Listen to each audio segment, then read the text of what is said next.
ओम शांति। आज बाबा की 8 अगस्त 2021 की अव्यक्त वाणी है। ये रिवाइज कोर्स 28 फरवरी 1988 की अव्यक्त वाणी है। अव्यक्त वाणी का शीर्षक है डबल विदेशी ब्राह्मण बच्चों की विशेषताएं। मतलब ये वो टर्न था जिसमें बाप दादा के सम्मुख डबल विदेशी बच्चे बैठे हैं, तो उनकी विशेषताएं बाबा बतला रहे हैं। आज भाग्य विधाता बाप दादा अपने श्रेष्ठ भाग्यवान बच्चों को देख हर्षित हो रहे हैं। स्वयं भगवान परमात्मा है ना, बच्चों को देख करके खुश होता है, और जिन बच्चों को देख करके भगवान खुश हो वो बच्चे कितने भाग्यशाली होंगे। हर एक बच्चे का भाग्य श्रेष्ठ तो है, लेकिन उसमें नंबर वार है। आज बाप दादा सभी बच्चों के दिल के उमंग उत्साह के दृढ़ संकल्प सुन रहे थे। संकल्प द्वारा जो भी सभी ने रूह रुहान की, वो बाप दादा के पास संकल्प करते ही पहुंच गई। बहुत सूक्ष्म बात, अंडरलाइन करना। जो भी हमने संकल्प किया वो कहाँ पहुंच गया? बाबा के पास। मतलब एक एक संकल्प, अभी बाबा से हम रूह रुहान कैसे करते हैं? संकल्पों के द्वारा करते हैं ना। तो जब संकल्प करते हैं, जैसे हमने संकल्प किया मैं मास्टर सर्वशक्तिमान हूँ, तो ये संकल्प कहाँ गया? सीधा बाबा के पास पहुंच गया। बाबा कहते हैं संकल्प की शक्ति, वाणी की शक्ति, दोनों में से कौन पावरफुल है? वाणी की नहीं? कोई जोर जोर से बोलता, कहाँ तक सुनाई देता है? सूक्ष्म है, क्योंकि बोलते ना इनकी आवाज बहुत तेज है तो बड़ी दूर तक जाती है। कितनी दूर तक जाएगी? 100 मीटर, 200 मीटर। बहुत तेज बोलेगा 500 मीटर। और संकल्पों की आवाज परम धाम तक जाती है ना। आप देखो, आपका बच्चा दूर रह रहा हो और आप संकल्प करो, नहीं पहुंचता है? 100% पहुंचता है। तो बाबा कहते हैं संकल्प की शक्ति वाणी की शक्ति से अति सूक्ष्म होने के कारण अति तीव्र गति से चलती भी है और पहुंचती भी है। रूह रुहान की भाषा कौन सी भाषा है? संकल्प की भाषा। बाबा से हम जो रूह रुहान करते हैं संकल्पों के द्वारा। बाबा कहते हैं साइंस वाले आवाज को कैच करते हैं। अभी हम बोल रहे हैं, ये साइंस के साधन है। इन साधनों से आवाज बहुत दूर जा रहा है, भारत के कोने कोने में जा रहा है। कोई बच्चा कानपुर में बैठा है, वहाँ सुन रहा है। कोई मथुरा में बैठा है, कोई दिल्ली में बैठा है। जहाँ बैठा वहाँ आवाज जा रही। कैसे जा रही? साइंस के साधनों के द्वारा। तो बाबा कहते हैं साइंस वाले आवाज को कैच करते हैं, लेकिन संकल्प को कैच करने के लिए सूक्ष्म साधन चाहिए। अब यहाँ आपने सोचा और उनको कैच करने के लिए क्या चाहिए?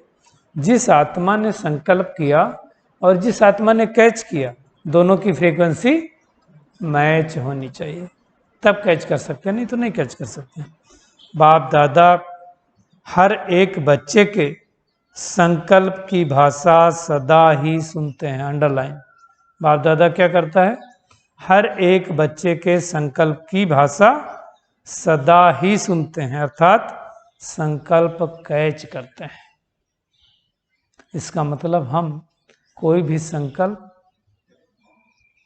साधारण व्यर्थ तो छोड़ दो, साधारण भी कर सकते हैं नहीं, क्योंकि बाबा के पास भले 1 सेकंड के लिए करें, आधा सेकंड के लिए करें, इसके लिए बुद्धि क्या चाहिए? अति सूक्ष्म, स्पष्ट और स्वच्छ आवश्यक है। 3 बातें बताई, अति सूक्ष्म, अति स्वच्छ और अति स्पष्ट आवश्यक है। तब ही बाप की रूह रुहान के रिस्पॉन्ड को समझ सकेंगे। देखिए, एक तो क्या है, हम अपने संकल्प करते हैं, बाबा के पास पहुंचते हैं। बाबा की तो कैच कर लेगा, क्योंकि बाबा क्या है? अलमाइटी अथॉरिटी है ना। बाबा की बुद्धि भी संपूर्ण सच है, कुछ सोचने नहीं है। अब हमें कैच करने के लिए क्या चाहिए? 3 बातें चाहिए। क्या चाहिए? सूक्ष्म चाहिए, मतलब बिल्कुल आत्मिक स्वरूप चाहिए। स्वच्छ चाहिए, बुद्धि में कोई विकार नहीं होना चाहिए। और तीसरा क्या बताया? स्पष्ट। तो हम जब बाबा से बात करते हैं तो बाबा भी कुछ कहता है, उसके लिए 3 बातें चाहिए। वो कहने के लिए हमको थोड़ी देर शांति में बैठना पड़ता है ना। इसलिए बाबा से जब रूह रिहान करो तो आपने एक संकल्प किया, थोड़ी देर पॉज करो, 10 सेकंड 20 सेकंड, फिर बाबा के रिस्पॉन्ड को रिसीव करो। इसलिए कहते हैं जो प्रेयर करते हैं वो 1 वे कम्युनिकेशन है और मेडिटेशन 2 वे कम्युनिकेशन है। हम भी कुछ कहते हैं और वो परमात्मा भी कुछ कहता है, उसको रिसीव करना। बाबा कहते हैं तभी समझ सकेंगे रूह रिहान के रिस्पॉन्ड को। बाप दादा के पास सभी की संतुष्टता व सदा खुश रहने के, निर्विघ्न रहने के, सदा बाप समान बनने के श्रेष्ठ संकल्प पहुंच गए और बाप दादा बच्चों के दृढ़ संकल्प के द्वारा सदा सफलता की मुबारक दे रहे हैं। क्या दे रहा है बाबा? सदा सफलता की मुबारक दे रहा है, क्योंकि जहां दृढ़ता है वहां सफलता है ही। आप कोई भी दृढ़ संकल्प कर लो, है ना।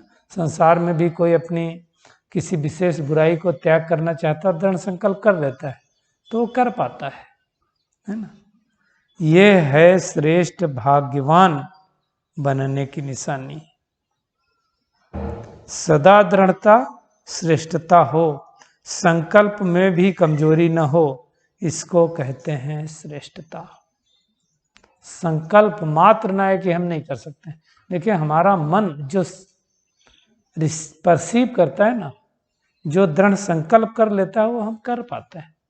आप देखो शाम को अगर मन ने सोचा कि सवेरे अमृत वेला उठना है तो भले 12 बज गया हो हम उठ जाएंगे।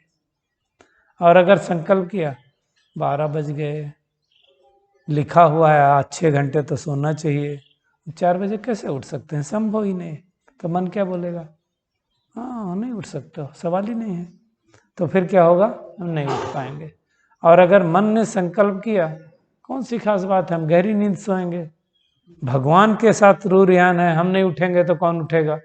कल्प का भाग्य बना रहे तो फिर क्या होगा? उठ जाएंगे। तो सारा खेल किसका है? एक संकल्प किया, अच्छी फीलिंग आ गई, एक संकल्प किया, है ना।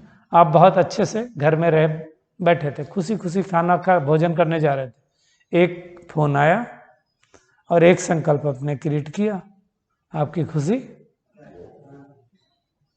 तो सारा खेल इसका ही है। बाबा कहते हैं संकल्प में भी कमजोरी न हो, इसको कहते हैं श्रेष्ठता। बच्चों की विशाल दिल देख, बच्चों को सदा विशाल दिल, विशाल बुद्धि, विशाल सेवा और विशाल संस्कार, ऐसे सदा विशाल भव का वरदान बाप दादा दे रहे हैं। अनुभव करें अपने सिर के ऊपर वरदाता बाप का हाथ कि बाबा ने हमें विशाल दिल, विशाल सेवा, विशाल बुद्धि का वरदान दे दिया। विशाल दिल अर्थात बेहद के स्मृति स्वरूप, हद की कोई बात नहीं, है ना, कि मेरे ही घर का कल्याण हो, मेरे ही बच्चों का कल्याण हो, मेरे मोहल्ले का कल्याण हो, मेरे देश का कल्याण हो, नहीं, बेहद। हर बात में बेहद अर्थात विशाल। जहां बेहद है तो कोई भी प्रकार की हद अपनी तरफ आकर्षित नहीं करती है। इसको ही बाप समान कर्मातीत फरिश्ता जीवन कहा जाता है। अगर हद की चीज कोई आकर्षित करती है तो हम फरिश्ते नहीं हो सकते ना। कर्मातीत का अर्थ ही सब प्रकार के हद के स्वभाव संस्कार से अतीत अर्थात न्यारा। हद का स्वभाव संस्कार क्या है?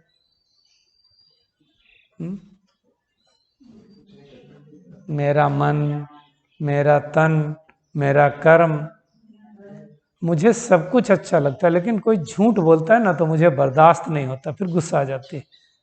ये सब क्या है? हद की बात है। अब बेहद में चले जाओ।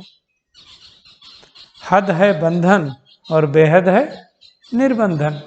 तो सदा इसी विधि से सिद्धि को प्राप्त करते रहेंगे।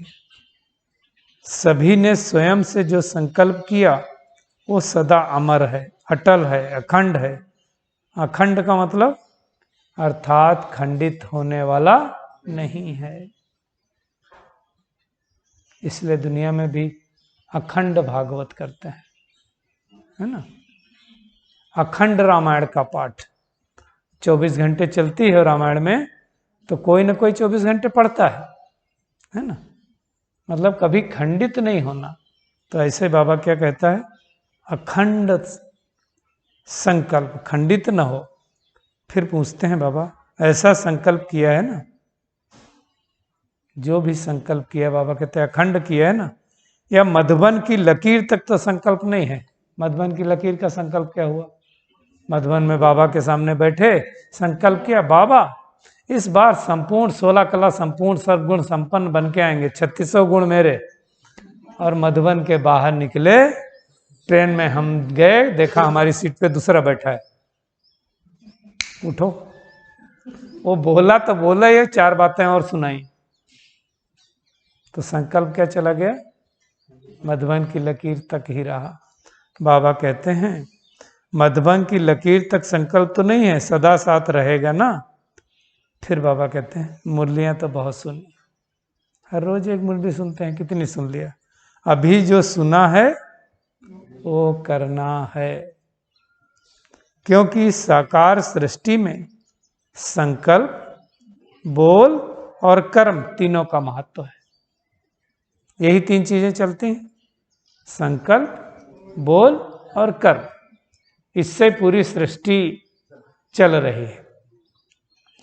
बाबा कहते हैं तीनों ही का महत्व है और तीनों में ही महानता।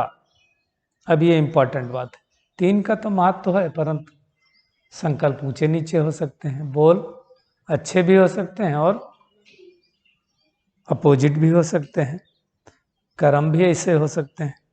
बाबा कहते हैं अगर तीनों में महानता है, इसको ही संपन्न स्टेज कहा जाता है। इस साकार सृष्टि में ही फुल मार्क्स लेना अति आवश्यक है। मार्क्स कहाँ मिलेंगे हमको? अभी यही संगम पर मिलेंगे। अगर कोई समझे कि मेरे संकल्प तो बहुत श्रेष्ठ है, लेकिन कर्म और बोल में अंतर दिखाई देता है, तो कोई मानेगा? आपके बारे में ही मैं सोच रहा था, आप बहुत अच्छे हैं, आपका मैं इंतजार कर रहा था, और घर आए, बैठे, अब चाय तो पी के आए होंगे, खाना तो आप घर जाके खाएंगे। हम संकल्प कर रहे थे आप बहुत अच्छे, खिलाया पिलाया कुछ नहीं, तो आपको कैसा महसूस होगा? बोले ये खाली बोलता है, करता कुछ नहीं है। तो बाबा ने क्या कहा? संकल्प, बोल और कर्म तीनों में समानता।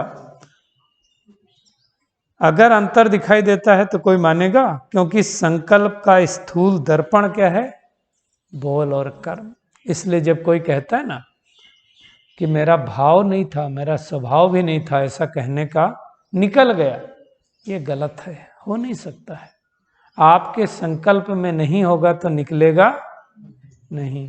कहते फिसल गया, फिसलेगा है ही नहीं, अंदर था तो निकला ना। बाबा कहते हैं श्रेष्ठ संकल्प वाले का बोल स्वतः ही श्रेष्ठ होगा।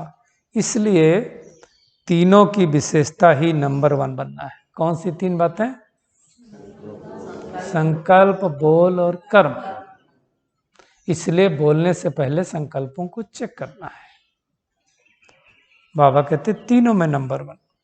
बाप दादा डबल विदेशी बच्चों को देख सदा बच्चों की विशेषता पर हर्षित होते हैं। वो विशेषता क्या है? जैसे ब्रह्मा बाप के श्रेष्ठ संकल्प द्वारा व श्रेष्ठ संकल्प के आह्वान द्वारा दिव्य जन्म प्राप्त किया। साकार बाबा हमेशा कहते थे बच्चे भी विदेशों से भी बच्चे आएंगे, सेवा होगी, बहुत बढ़ेगी। तो जो विदेशी बच्चों का जन्म हुआ वो कैसे हुआ? ब्रह्मा बाप के संकल्पों से। वैसे भी दुनिया कैसे बनी? ब्रह्मा के संकल्पों से बनी ना। शिव बाबा उनके तन में आए और संकल्प किया तो ये दुनिया बनी। तो ऐसे ही श्रेष्ठ संकल्प की विशेष रचना होने के कारण अपने संकल्पों को श्रेष्ठ बनाने के लिए विशेष अटेंशन में रहते हैं। संकल्प के ऊपर अटेंशन होने के कारण किसी भी प्रकार की सूक्ष्म माया के वार को जल्दी जान भी जाते हैं और परिवर्तन करने के लिए और विजयी बनने के लिए पुरुषार्थ कर जल्दी से खत्म करने का प्रयत्न करते हैं। ये विदेशियों की विशेषता है। देखो, विदेशी में माया आने का चांस यहाँ से लाख गुना ज़्यादा है। वहाँ का ओपननेस, वहाँ का सब कुछ। मैं गया था तो मैंने देखा कि यहाँ जितनी चाय की दुकानें नहीं हैं उससे कहीं ज़्यादा वहाँ एल्कोहल की दुकानें मिलेंगी, गली पे, फूट मतलब स्ट्रीट पे। तो वहाँ और फैशन तो वहीं से चलता है, तो वहाँ सब कुछ है। और वहाँ बाबा के बच्चे उन चीज़ों को छोड़ करके श्रेष्ठ बन जाएं तो ये बड़ी बात है ना।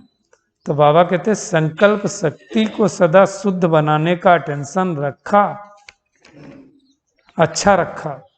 अपने को चेक करने का अभ्यास अच्छा रहता है। सूक्ष्म चेकिंग के कारण छोटी गलती भी महसूस कर बाप के आगे निमित्त बने हुए बच्चों के आगे रखने में साफ दिल है।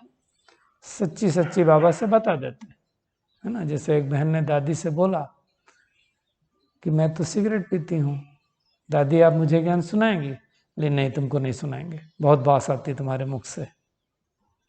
सिगरेट छोड़ेंगी तो सुनाएंगी? हाँ सुनाएंगे। छोड़ दिया। तो सच्चे दिल, है ना। बाबा कहते हैं साफ दिल है। सूक्ष्म चेकिंग के कारण छोटी गलती भी महसूस कर बाप के आगे निमित्त बने हुए बच्चों के आगे रखने में साफ दिल है। इसलिए इस विधि से बुद्धि में किचड़ा इकट्ठा नहीं होता है। सच्चे दिल से आप किसी को सामने बात रख दो, बाबा के सामने रख दो, तो क्या होगा? वो गंदगी साफ हो जाएगी। मेजॉरिटी साफ दिल से बोलने में संकोच नहीं करते हैं। इसलिए जहाँ स्वच्छता है वहाँ देवताई गुण सहज धारण हो जाते हैं। तो देवताई गुण के लिए क्या चाहिए? बुद्धि स्वच्छ चाहिए। दिव्य गुणों की धारणा अर्थात आवाहन करने की विधि ही है स्वच्छता। जैसे भक्ति में भी जब लक्ष्मी का व किसी देवी का आवाहन करते हैं तो क्या करते हैं? आवाहन की विधि स्वच्छता अपनाते हैं। दीपावली आएगी, क्या करेंगे?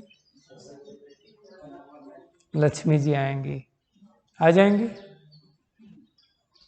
करते हैं, हम सब करते हैं। तो स्वच्छता रखते हैं, मान्यता है कि स्वच्छ होंगे तो जरूर आएंगी। बाबा कहते हैं यह स्वच्छता का श्रेष्ठ स्वभाव दैवी स्वभाव को स्वतः ही आवाहन करता है। तो ये विशेषता मेजॉरिटी डबल विदेशी बच्चों में है। इसलिए तीव्र गति से आगे बढ़ने का गोल्डन चांस ड्रामानुसार मिला हुआ है। इसको ही कहते हैं लास्ट सो फास्ट। मतलब लास्ट सो फास्ट की परिभाषा क्या हुई? जो आत्मा एक तो बुद्धि को स्वच्छ रखेगी, अपनी कमी कमजोरियों को सफाई स्वच्छता के साथ, साफ दिल के साथ बाबा के सम्मुख रखेगी, उसका किचड़ा साफ हो जाएगा। तो ऐसे ही बच्चे स्वच्छ दिल, साफ दिल और लास्ट सो फास्ट जाने वाले हैं। तो विशेष फास्ट जाने की विशेषता ड्रामानुसार मिली हुई है। बाबा कहते हैं इस विशेषता को सदा स्मृति में रख लाभ उठाते चलो। आया, स्पष्ट किया और गया। यहाँ से उड़े, बाबा के पास पहुंचे, सच्चे दिल से बता दिया, बाबा आज मेरे से ये गलती हुई, ये गलती हुई, ये गलती हुई। आज मैंने देहभान रूप से इनको देखा, आज मैंने गुस्सा किया, आज मैंने ये श्रीमत का उल्लंघन किया। बता दिया, भूल गए। इसको ही कहते हैं पहाड़ को रुई समान बनाना।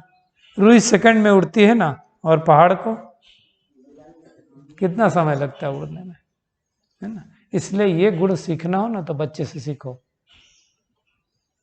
बच्चे को आप गुस्सा कर दो, डांट दो, मार भी दो, 1 घंटे बाद फिर से आकर के आपके गले में लिपट जाएगा। उसको नहीं याद रहता है। याद रहता है क्या कि 1 हफ्ता मुंह फुला के बैठेगा? हम क्या करते हैं? हमारा अहंकार आ जाता है, इसलिए हम ऐसा करते हैं ना। तो बाबा कहते हैं तो स्पष्ट किया, बाप के आगे रखा और स्वच्छता की विधि से फरिश्ता बना उड़ा। इसको कहते हैं लास्ट सो फास्ट गति से उड़ना। ड्रामा अनुसारी विशेषता मिली हुई। बाप दादा देखते भी हैं कि कई बच्चे चेक भी करते हैं और अपने को चेंज भी करते हैं, क्योंकि लक्ष्य है ना। क्या लक्ष्य है? कि हमें विजयी बनना ही है। हम नहीं बनेंगे तो कौन बनेगा? बाहर वाले बनेंगे जो ज्ञान में नहीं चलते। हमको ही बनना है। बाबा कहते हैं मेजोरिटी का यह नंबर 1 लक्ष्य है। तो पहली विशेषता है बाबा ने बताई। दूसरी विशेषता, जन्म लेते वर्षा प्राप्त करते सेवा का उमंग उत्साह स्वतः ही रहता है। सेवा में लग जाने से एक तो सेवा का प्रत्यक्ष फल खुशी भी मिलती है और सेवा से विशेष बल भी मिलता है, और सेवा में बिजी रहने के कारण निर्विघ्न बनने में भी सहयोग मिलता है। विदेश में जितने सेंटर खुले बाबा के, तुरंत जैसे ज्ञान मिला तुरंत बोला कि मुझे अपने यहाँ सेंटर खोलना है। दूसरे देश में चले गए, अब उस देश में वहाँ के किसी और देश का रिलेटिव हुआ, उसने सुना, वो वहाँ चला गया। तो ऐसे करके बाबा के सेंटर खुलते गए। देश में भी ऐसे खुले। जो भाई बहनें समर्पित थे, भट्टी में बनी शामिल थे, वो भाई बहन अपने रिलेशन वालों के यहाँ गए, एक एक सेंटर खुल गया। तो पहला सेंटर दिल्ली में कमला नगर का जो खुला, इसी तरह से खुला। तो बाबा कहते हैं तो सेवा का उमंग उत्साह स्वतः ही आना, समय निकालना और अपना तन मन धन सफल करना, ये भी ड्रामानुसार विशेषता की लिफ्ट मिली हुई है। अपनी विशेषताओं को जानते हो ना, इस विशेषताओं से अपने को जितना आगे बढ़ाने चाहो उतना बढ़ा सकते हो। ड्रामा अनुसार किसी भी आत्मा का ये उलाहना नहीं रह सकता कि हम पीछे आए हैं इसलिए आगे नहीं बढ़ सकते। तो ये कोई ना कहे कि हम ज्ञान में पीछे आए हैं, लेट आए हैं। इसके पिछले संडे की मुरली बाबा ने क्या कहा था? सेवा का चांस कोई नहीं कह सकता कि हमको नहीं है। झाड़ू लगाने के भी उतने मार्क्स, भाषण करने के भी उतने मार्क्स, योग कराने के भी उतने मार्क्स, तो पोता लगाने के भी उतने मार्क्स। सबके मार्क्स क्या हैं? सेम है। तो सेवा नहीं है कोई नहीं कह सकता। और बाबा ने कहा एक सेवा तो हमेशा ही है। कौन सी? 24 घंटे करो। बाबा कहते हैं इसलिए आगे नहीं बढ़ सकते, ये नहीं कह सकते हो। डबल विदेशी बच्चों को अपनी विशेषताओं का गोल्डन चांस है, फिर भारतवासियों का अपना गोल्डन चांस है। बाबा ने सोचा दिल शिकस्त ना हो जाए भारत वाले। बाबा सबका ख्याल रखता है ना। भारत का क्या गोल्डन चांस है? एक तो हम भारत में जन्म लिए, भगवान भी कहाँ अवतरित होता है? भारत में। भारत साधु सन्यासी योगियों की भूमि है। भारत में धर्म हमेशा ही चलता है ना। और दुनिया के अपेक्षा भारत वाले थोड़ा सा, है ना, ज्यादा धर्म कर्म में रहते हैं। तो ये अपना अलग गोल्डन चांस है। लेकिन आज तो डबल विदेशी बच्चों से मिल रहे हैं ना, इसलिए बाबा विशेषता किसकी करेगा? इसलिए दिल शिकस्त नहीं होना। बाबा कहता है ड्रामा में विशेष नूंद होने के कारण किसी भी लास्ट वाली आत्मा का उलहना चल नहीं सकता, क्योंकि ड्रामा एक्यूरेट बना हुआ है, परफेक्ट ड्रामा बना हुआ। इसलिए कभी ये नहीं सोचना, कभी संकल्प से भी ये नहीं कहना कि ये क्यों हो गया, ऐसा क्यों हो गया, कोविड आ गया, ये तो नहीं आना चाहिए था, अब जिंदगी भर मास्क लगाना पड़ेगा। ये ड्रामा की क्या है? तौहीन है। ड्रामा परफेक्ट बनाने वाला परफेक्ट, तो हम डिफेक्ट निकालने वाले कौन? है ना। वो भी क्यों आया वो सबको पता है। वैसे सब कुछ आज दुनिया में जो कुछ हो रहा है उसका जिम्मेवार कौन है? हम ही सब है ना, कोई और नहीं है। तो हर चीज कल्याणकारी। इसलिए क्या, क्यों, कब, कैसे, कहाँ के क्वेश्चनों से परे इन विशेषताओं से सदा तीव्र गति से उड़ते चलो। समझा? स्पष्ट हुआ अभी भी कोई उलाहना है? बताओ भाई, कोई उलाहना है बाबा से, ये ड्रामा से? ये परिवार क्यों मिला लौकिक वाला, ऐसे बच्चे मिलने थे मुझे, ऐसे पति मिलना था। बाबा अगली बार ये वाला परिवर्तन कर देना। अब बाबा कहता है अगर मान लो ये पति ये पत्नी का परिवर्तन कर दिया तो हो सकता है ड्रामा में तुम्हारा बाबा से मिलन वाला भी परिवर्तन हो जाए, तो क्या करोगे? है ना? इसलिए ड्रामा, ऐसा पति पत्नी नहीं मिलता तो हम ज्ञान में आते क्या? वो भी तो सोचो ना, थोड़ा कुछ सुनाया तो आए, तो उस पति पत्नी को भी धन्यवाद देना कि नहीं, कि आपने कुछ अच्छा किया हमारे लिए, जो अच्छा नहीं था फिर भी आपने अच्छा किया इसलिए हम आ गए, है ना? जैसे सूरज भाई बताते हैं, एक माता जी वो बड़ी मेहनत करके बच्चे की शादी कराई। अब शादी कर दिया, बहू आ गई, अब बहू ने थोड़े दिन बाद उसको घर से निकाल दिया, पिटाई भी क्यों, निकाल भी दिया। अब बच्चे ने भी कुछ नहीं कहा, तो रोती रोती सूरज भाई के पास पहुंची, बोले देखिए बाबा भी मदद नहीं करता है और बहू ने हमको घर से निकाल दिया। सूरज भाई ने कहा बाबा ने मदद की तब तो बाबा के घर आ पाए तुम, अच्छा हुआ घर से निकाल दिया, नहीं तो तुमको भगवान याद आता क्या? आता नहीं, आता ना। तो भाई भगवान मिला तो उन आत्माओं का भी शुक्रिया जिन आत्माओं ने हमें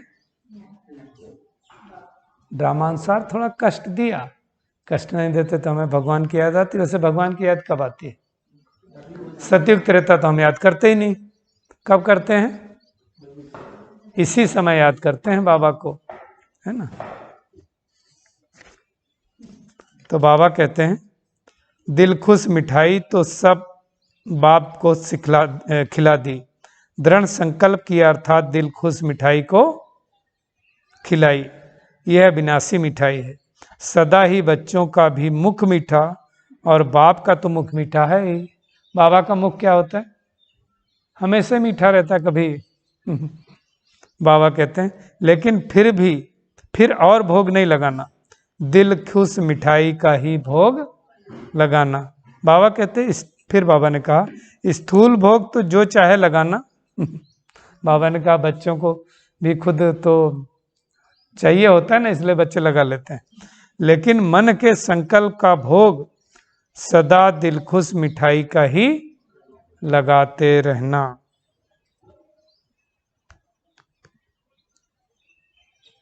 बाप दादा सदा कहते हैं कि पत्र भी जब लिखते हो तो सिर्फ 2 अक्षर का पत्र बाप को लिखो। कौन से 2 अक्षर? वो 2 शब्द कौन से हैं? ओके। ओके मतलब वैसे दुनिया में क्या होता है? All correct. दुनिया का ये लैटिन वर्ड है। बाबा कहते हैं न इतने कागज होंगे, न स्याही जाएगी, न समय जाएगा, बचत हो जाएगी। तो अब सब लोग क्या करेंगे? रोज लेटर लिखेंगे ना। क्या लिखेंगे? ओके। ज़्यादा नहीं लिख सकते, ज़्यादा लिखो तो अच्छी बात है, नहीं लिख सकते हो तो क्या लिखो? ओके। तो बाबा क्या करेगा? ओके अर्थात बाप भी याद है, राज भी याद है। देखो भगवान कैसे समझाता है। वो जब लिखते हो तो बाप का चित्र बन जाता है, वो लिखते हैं तो क्या बनता है? बिंदु। बिंदु बाप, और के अर्थात किंगडम, हमारा राज्य। तो ओके में क्या आ गया? बाबा भी आ गया और बाबा का राज्य भी आ गया। तो बाबा के समझाने का तरीका भी देखो। और के अर्थात किंगडम, तो ओके लिखा तो बाप और वर्षा दोनों याद आ जाता है। तो पत्र जरूर लिखो लेकिन 2 शब्दों में। विदेशी बच्चे शुरू में ज्ञान में चले, उमंग उत्साह, 15 पेज का लेटर लिख दिया और वो भी अंग्रेजी में। अब 15 पेज का यहाँ लेटर कौन पढ़ेगा भाई? तो बाबा को कहना पड़ा क्या लिखो? ओके तो पत्र पहुंच जाएगा।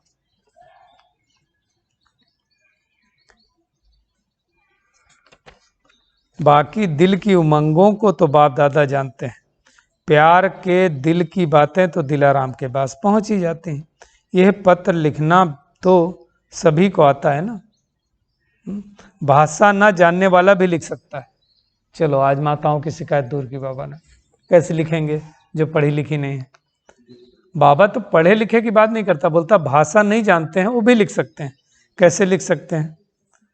इसमें भाषा भी सभी की एक ही हो जाएगी। यह पत्र पसंद है ना, ओके लिखना है तो चाहे हिंदी में लिखो, चाहे फारसी में लिखो, चाहे उर्दू में लिखो, क्या फर्क पड़ता है ना। अच्छा, आज पहले ग्रुप का लास्ट दिन है। प्रॉब्लम्स तो सब खत्म हो गई, बाकी टोली खाना और खिलाना है। बाकी क्या रहा? अभी औरों को ऐसा बनाना है। सेवा तो करनी है ना, निर्विघ्न सेवाधारी बनो। बाबा क्या कहता है? निर्विघ्न सेवाधारी बनो। अच्छा, सदा बाप समान बनने के, सदा बाप समान बनने के उमंग उत्साह से उड़ने वाले, सदा बाप समान बनने के उमंग उत्साह से उड़ने वाले, सदा स्व को चेक कर चेंज कर संपूर्ण बनने वाले, सदा स्व को चेक कर चेंज कर संपूर्ण बनने वाले, सदा संकल्प, बोल और कर्म तीनों में श्रेष्ठ बनने वाले, सदा स्वच्छता द्वारा श्रेष्ठता को धारण करने वाले,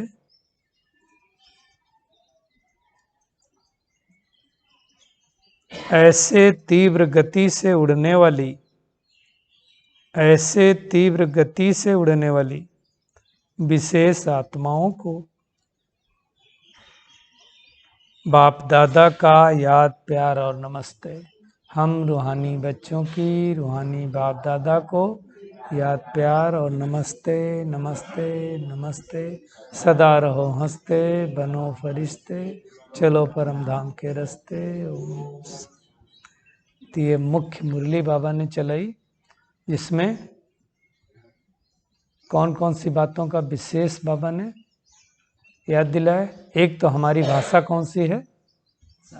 संकल्पों की भाषा। तो बाबा से जब रूह रिहान करते हैं तो संकल्प की, संकल्प हर संकल्प बाबा तक पहुंचता है, और बाबा का संकल्प हमें कैच करना है। तो उसके लिए क्या चाहिए? हाँ, 3 बातें चाहिए, है ना? स्पष्ट, सच और सूक्ष्म बुद्धि चाहिए। और उसके लिए हमारे संकल्प, बोल और कर्म कैसे होने चाहिए? महान होने चाहिए, समान होने चाहिए, तीनों में अंतर नहीं। क्योंकि संकल्प हमारे बोल और कर्म का क्या है? दर्पण है ना। आप अंदर देखो, बहुत केओस चल रही हो, बहुत मन उलझन में हो, तो हमारा चेहरा पता चलता नहीं। सामने वाला क्या बोलेगा? क्या हुआ भाई, चेहरे पे 12 क्यों बज रहे हैं? ऐसे नहीं बोलते लोग, वो बज रहे होते हैं, है ना।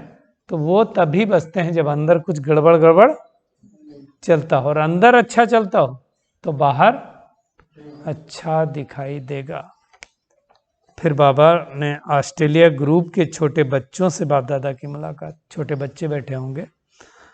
बाबा कहते हैं, सभी गार्डली स्टूडेंट हो ना, रोज स्टडी करते हो, जैसे वो स्टडी कर रोज करते हो, ये भी ऐसे ये भी करते हो। मुरली सुनना अच्छा लगता है? ये सब बाबा प्रश्न पूछ रहे हैं। समझ में आती है मुरली क्या होती है? छोटे छोटे बच्चे हैं, उनको क्या पता था, बाबा उनसे पूछ रहे हैं मुरली क्या होती है। फिर बाबा कहते हैं, बाप को रोज याद करते हो, सुबह उठते गुड मॉर्निंग करते हो, कभी भी ये गुड मॉर्निंग मिस नहीं करना। गुड मॉर्निंग भी करना, गुड नाइट भी करना, और जब खाना खाते हो तब भी याद करना। ये हमारे लिए भी है। बाबा फिर कहते हैं, ऐसे नहीं भूख लगती है तो बाप को भूल जाओ। भूख लगी फटाफट। बहुत सारे लोग कहते हैं कि मैं रुक नहीं सकता। मुझे याद है जब मैं शिफ्ट में जाता था तो लेके जाता था टिफ़िन, क्योंकि इवनिंग करके आएंगे फिर बहुत लेट होगा, या मॉर्निंग करके आएंगे तो 2:30-3 बजेगा।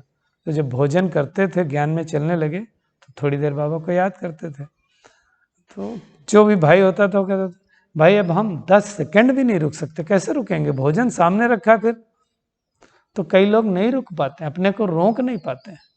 डायबिटीज है, मीठा नहीं खाना, अब क्या करें, आज तो रसगुल्ला रखा है भोग में, तो क्या करेंगे, खा लेंगे, खा लेंगे क्या?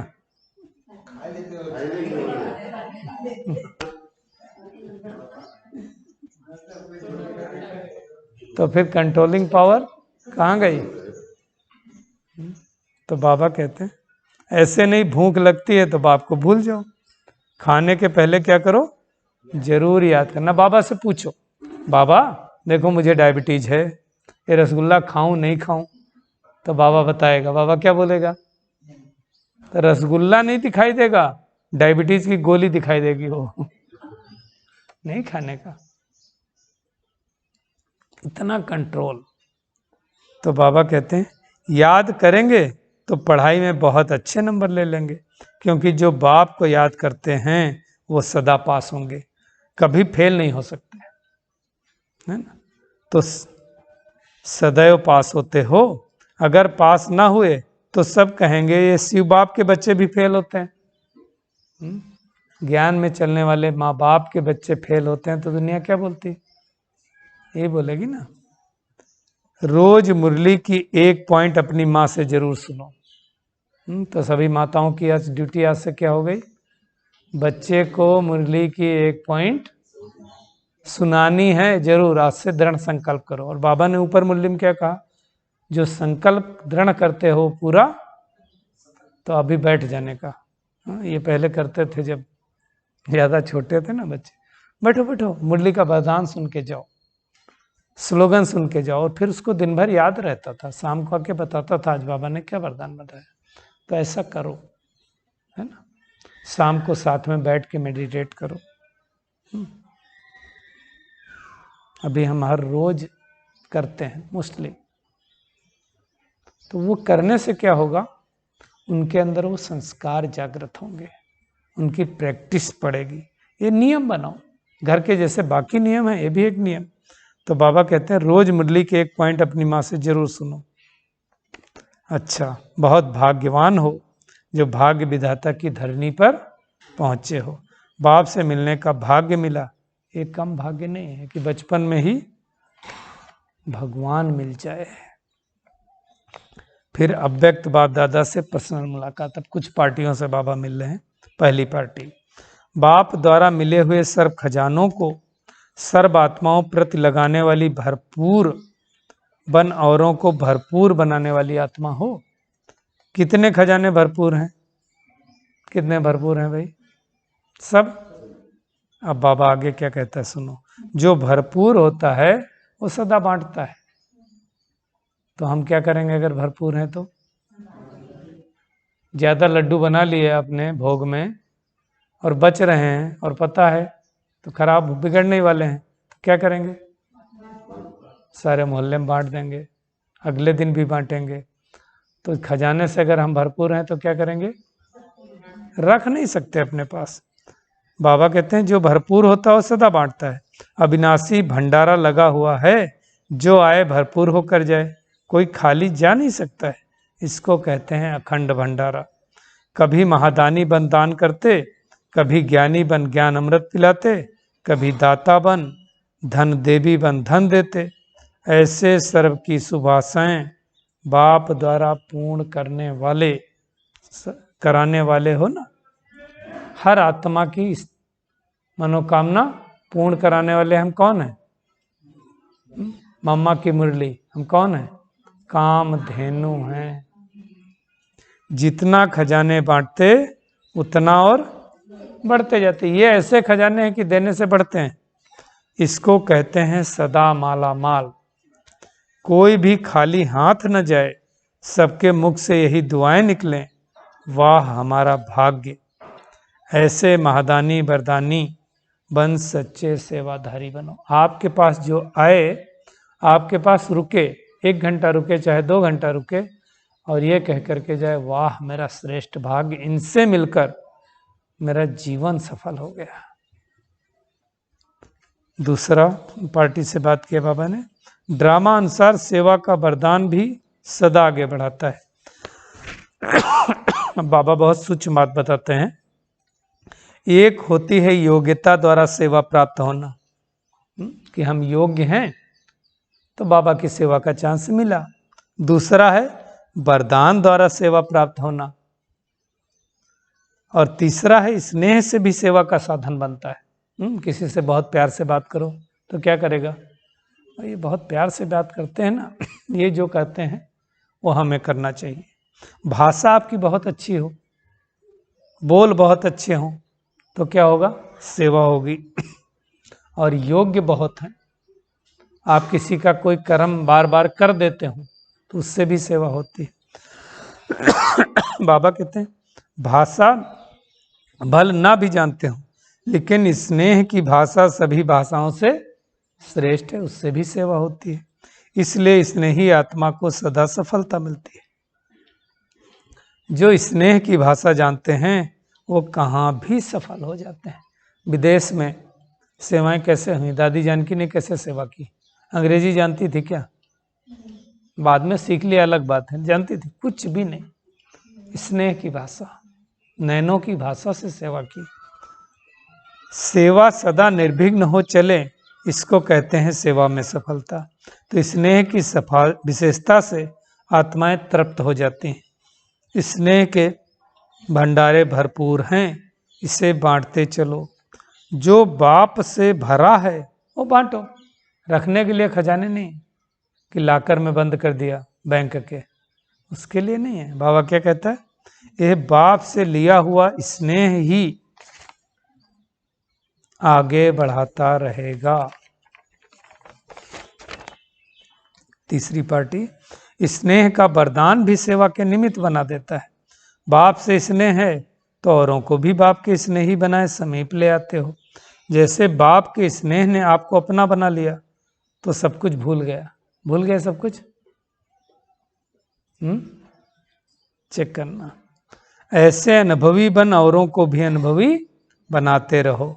सदा बाप के स्नेह के पीछे कुर्बान जाने वाली आत्मा हूं, इसी नशे में रहो। तो आज का समान क्या है, सदा बाप के स्नेह के पीछे मैं कुर्बान जाने वाली आत्मा हूं। जो स्लोगन सुना रहे हैं भाई नोट कर लेंगे, बहुत अच्छा स्लोगन है। बाप और सेवा यही लगन आगे बढ़ने का साधन है।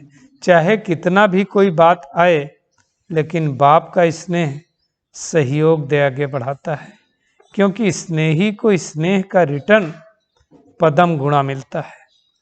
स्नेह ऐसी शक्ति है जो कोई भी बात मुश्किल नहीं लगती, क्योंकि स्नेह में खो जाते हैं। इसको कहते हैं परवाने समा पर फिदा हुए। चक्र लगाने वाले नहीं, फिदा होने वाले, प्रीत की रीत निभाने वाले। तो स्नेह और शक्ति दोनों के बैलेंस से सदा आगे बढ़ते और बढ़ाते चलो। बैलेंस ही बाप की ब्लेसिंग दिलाता है और दिलाता रहेगा। बड़ों की छत्र छाया भी सदा आगे बढ़ाती रहेगी। बाप की छत्र छाया तो है ही, लेकिन बड़ों की छत्र छाया भी गोल्डन ऑफर है।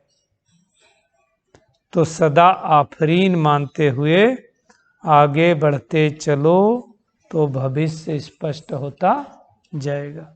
चौथी पार्टी से, हर कदम में बाप का साथ अनुभव करने वाले हो ना। जिन बच्चों को बाप ने विशेष सेवा के अर्थ निमित्त बनाया, तो निमित्त बनाने के साथ साथ सेवा के हर कदम में सहयोगी भी बनता है। भाग्य विधाता ने हर बच्चे के भाग्य की विशेषता दी हुई है, उसी विशेषता को कार्य में लगाते सदा आगे बढ़ते और बढ़ाते चलो, है ना। ऐसा कोई बाबा का बच्चा नहीं जिसके अंदर कोई ना कोई विशेषता ना हो। सेवा तो श्रेष्ठ ब्राह्मण आत्माओं के पीछे पीछे आने वाली, सामने से सेवा आती है। जैसे जहां लाइट होती है वहां परछाई जरूर आती है, नहीं आती? ऐसे आप डबल लाइट हो तो आपके पीछे सेवा भी परछाई के समान आएगी। इसलिए सदा निश्चिंत बन बाप की छत्र छाया में चलते चलो, पांचवी पार्टी। पहले दो दो लोगों से भी बाबा एक एक लोगों से भी मिलते थे ना। बाबा कहते हैं सदा दिल में बाप समान बनने का उमंग रहता है ना, जब समान बनेंगे तभी समीप रहेंगे। समीप तो रहना है ना, समीप रहने वाले के पास समान बनने का उमंग रहता ही है। और समान बनना मुश्किल है, मुश्किल भी नहीं है। क्या करो, जो भी सिर्फ जो भी कर्म करो तो कर्म करने के पहले स्मृति में लाओ कि यह कर्म बाप कैसे करते हैं। तो यह स्मृति स्वतः बाप के कर्म जैसा फॉलो कराएगी। इसमें बैठकर सोचने की बात नहीं है, सीढ़ी उतरते चढ़ते भी सोच सकते हो। बहुत सहज विधि है। क्या विधि है? कर्म करने से पहले भी सोचो कि ये बाप समान है। बाबा कहते हैं तो सिर्फ बाप से मिलान करते चलो और यही याद रखो कि बाप समान अवश्य बनना ही है। तो हर कर्म में सहज ही सफलता का अनुभव करते रहेंगे। अच्छा, ओम शांति। तो क्या करेंगे आज सारा दिन? एक तो दिल खुश मिठाई खाएंगे, बाबा को भी भोग में कौन सी मिठाई देंगे? दिल खुश मिठाई देना मतलब संकल्पों की, श्रेष्ठ संकल्पों की मिठाई खिलाना। बाबा कहते हो स्थूल वाली भर करना, मैं तो खाता नहीं हूँ, लेकिन क्या करना, आजकल बच्चे बहुत होशियार हो गए, जो टोली खाने का मन होता है बाबा को भोग लगा देंगे उसी टोली का, है ना। कई लोग तो बाबा के घर में सेंटर पे भी बोल देते हैं दीदी को, दीदी ये वाला भोग में जरा लगाना ना। क्यों भाई, ये वाला क्यों? बाबा को ये वाला चाहिए, बाबा ने टचिंग दी या हमारी इच्छा, है ना। तो बाबा कहते हैं वो कुछ भी लगाओ लेकिन दिल खुश वाला भोग जरूर लगाना। बाबा का वरदान है मनन शक्ति द्वारा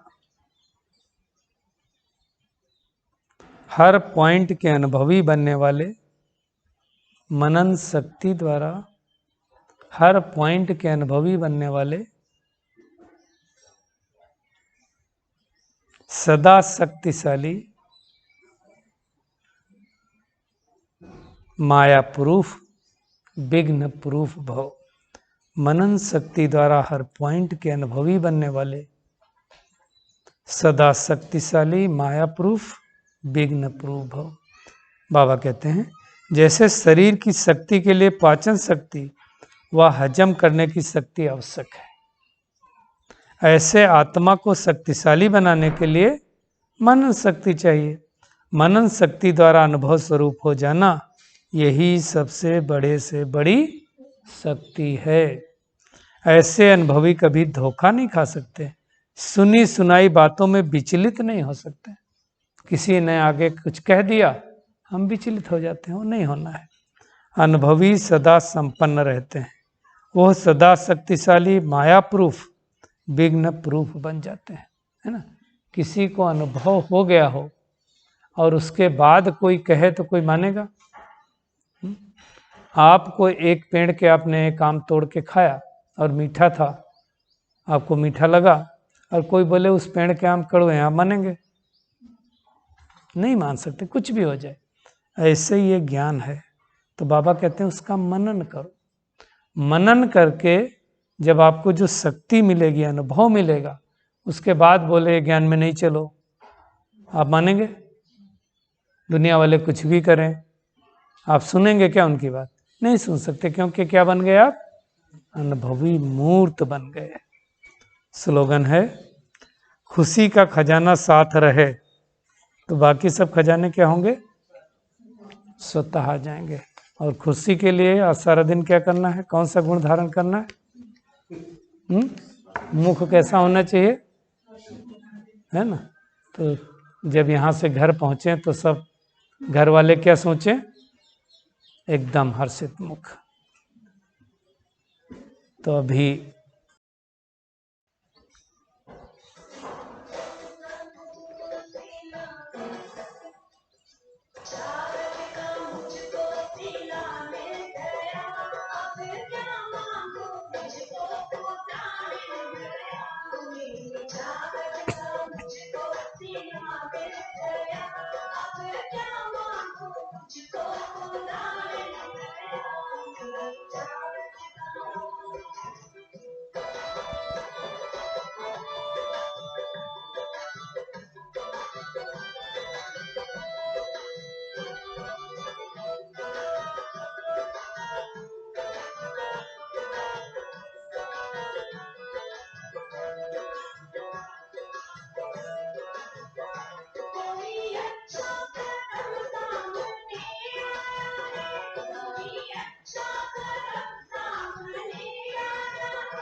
आज सारा दिन बाबा की याद में रहेंगे। अपने संकल्प, बोल और कर्म तीनों एक समान बनाएंगे, क्योंकि मैंने जाना है मेरे संकल्प मेरे बोल और कर्म का दर्पण है। तीनों एक समान। वरदाता भाग्य विधाता हमारा हो गया। हमारा हर संकल्प उन तक पहुंचता है, इसलिए एक एक संकल्प पर अटेंशन रखेंगे।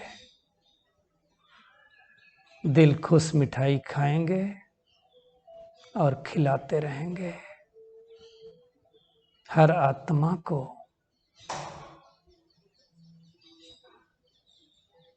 अपने श्रेष्ठ प्रकंपनों के द्वारा, अपने ज्ञान रूपी खजानों के द्वारा माला माल बनाते रहेंगे। मैं हर एक खजाने से संपन्न आत्मा हूं। बाबा ने हमें सभी खजानों से संपन्न किया है। इसी स्मृति में रहेंगे। शाम को सोने से पहले बाबा को लेटर लिखेंगे, ओके, सब कुछ ओके है, मैं भी ओके, मेरा लौकिक परिवार भी ओके, अलौकिक परिवार भी ओके और ड्रामा भी ओके। ओम शांति, ओम शांति, ओम शांति।